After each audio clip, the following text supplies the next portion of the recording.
people across the world couldn't stop talking about one moment. A quiet, simple meeting inside the Vatican that sent shockwaves through headlines and social media.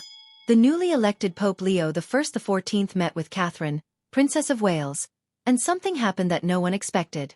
As the cameras flashed and the world watched, the Pope refused to shake her hand. For some, it looked like a cold snub. For others, it was a loaded message. But to truly understand what happened that day, you have to look way beyond the gesture.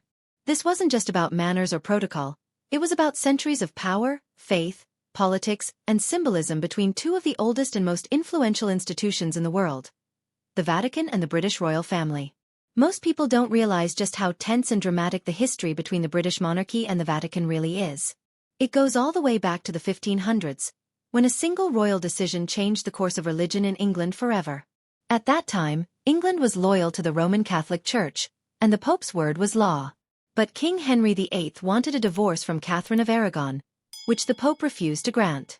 That decision led Henry to break away from the Catholic Church and form his own, what we now know as the Church of England. From that moment on, England cut ties with Rome, and a bitter religious divide was born. This wasn't just about marriage or church rules. It created massive unrest and violence. Monarchs after Henry forced their religion on the country.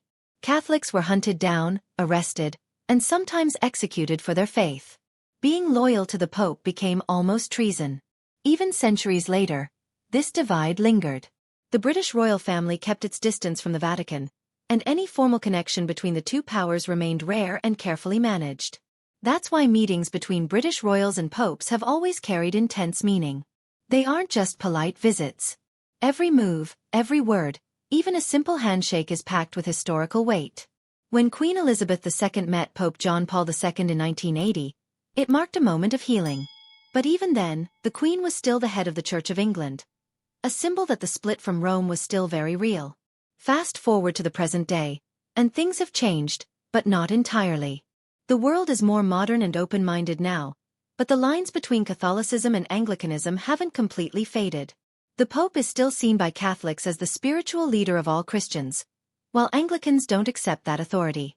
So when someone like Princess Catherine visits the Vatican, the tension is still there, subtle but powerful. That's why the recent meeting between Pope Leo XIV and Princess Catherine turned into such a huge story. It had all the ingredients of a quiet drama with loud consequences. Just 5 days into his new role as Pope, Leo XIV was already stepping into complex territory. And when he refused to shake Catherine's hand, the moment became unforgettable. But this wasn't about being rude. It was about sending a message, one that most people didn't understand right away. To really grasp what was going on, you have to know who Pope Leo XIV is and what he stands for. Born in Chicago in 1955, his name was Robert Francis Provost. He didn't come from a long line of Vatican officials or aristocratic clergy. He was a humble man with a strong sense of service. He joined the Order of St. Augustine and spent much of his life working in poor areas of Peru. He was focused on education, humility, and helping communities grow stronger.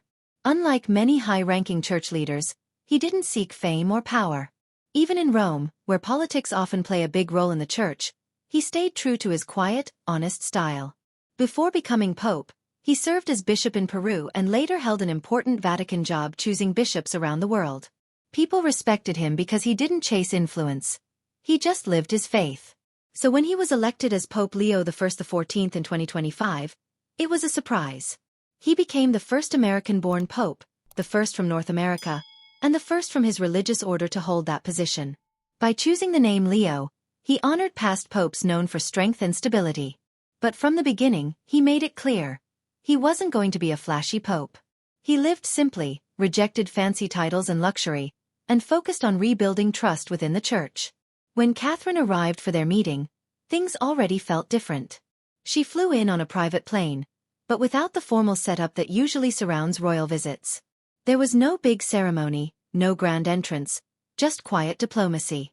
Her team carefully chose her outfit, an ivory dress with soft pearls, to represent both tradition and grace. She wasn't there to make headlines. She was there to show respect, and maybe, help bridge a very old divide. Inside the Vatican, the room was stripped down. No golden chairs or elaborate decorations. The Pope entered wearing a plain red cape over his cassock. No crown, no rings, no symbols of royal power. It was all simple and intentional. The air was calm, but everyone knew something important was about to happen. When Catherine stepped forward and extended her hand, the Pope didn't take it. He looked at her kindly, but kept his hands still. There was a pause, a brief, almost silent moment that spoke louder than words. Catherine slowly lowered her hand, her face calm, but clearly aware of the meaning behind what had just happened. Then, the Pope moved toward a table where a basin, pitcher, and towel were waiting. It wasn't just for show. This wasn't a surprise for anyone who knew his background. The Pope was referencing a powerful Christian tradition, the story of Jesus washing the feet of his disciples. It's an act of service, humility, and love. By skipping the handshake and focusing on this quiet ritual, Pope Leo was showing that real leadership doesn't come from status or tradition. It comes from service and humility. This moment instantly became one of the most analyzed gestures in recent memory. Some saw it as an insult. Others saw it as a spiritual message. But for the Pope, it was clearly intentional.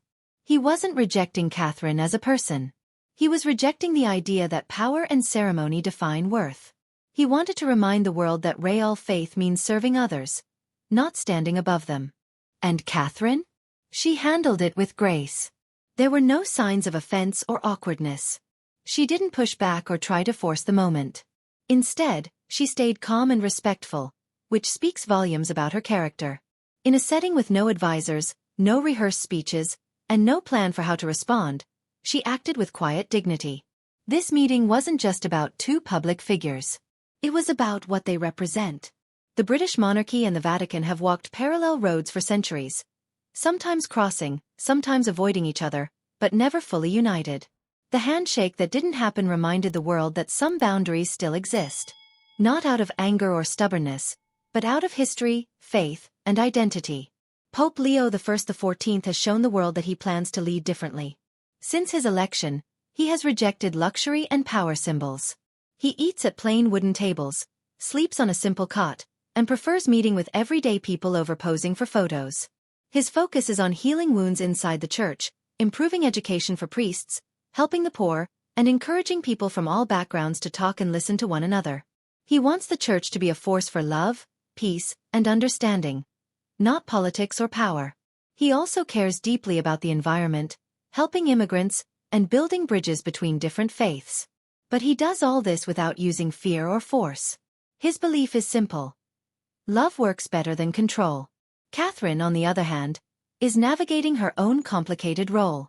As the future queen consort of the United Kingdom, she carries centuries of tradition while also being expected to bring a modern touch. She's known for being calm under pressure, and this moment proved why. Her reaction said more than any speech could. She understood that the Pope's gesture wasn't personal. It was symbolic. And she accepted it with dignity. The moment shared between them was quiet, but it said everything. It reminded the world that faith, power, and tradition still shape our biggest institutions. But it also showed that people, individuals like Pope Leo and Princess Catherine, can choose to act with humility, respect, and wisdom. In the end, the handshake that didn't happen might be more powerful than if it had. It got people talking about history, about forgiveness, about what it means to truly serve. It reminded us that sometimes, silence speaks louder than words, and small actions carry the weight of centuries. If this story left you thinking, there's probably a reason. Because in a world full of loud opinions and quick reactions, a simple gesture, or the lack of one, can still change the way we see everything. If you found this moment as fascinating as millions of others did, make sure to share your thoughts below. Hit that subscribe button, and stay tuned for more real stories that shape our world in unexpected ways.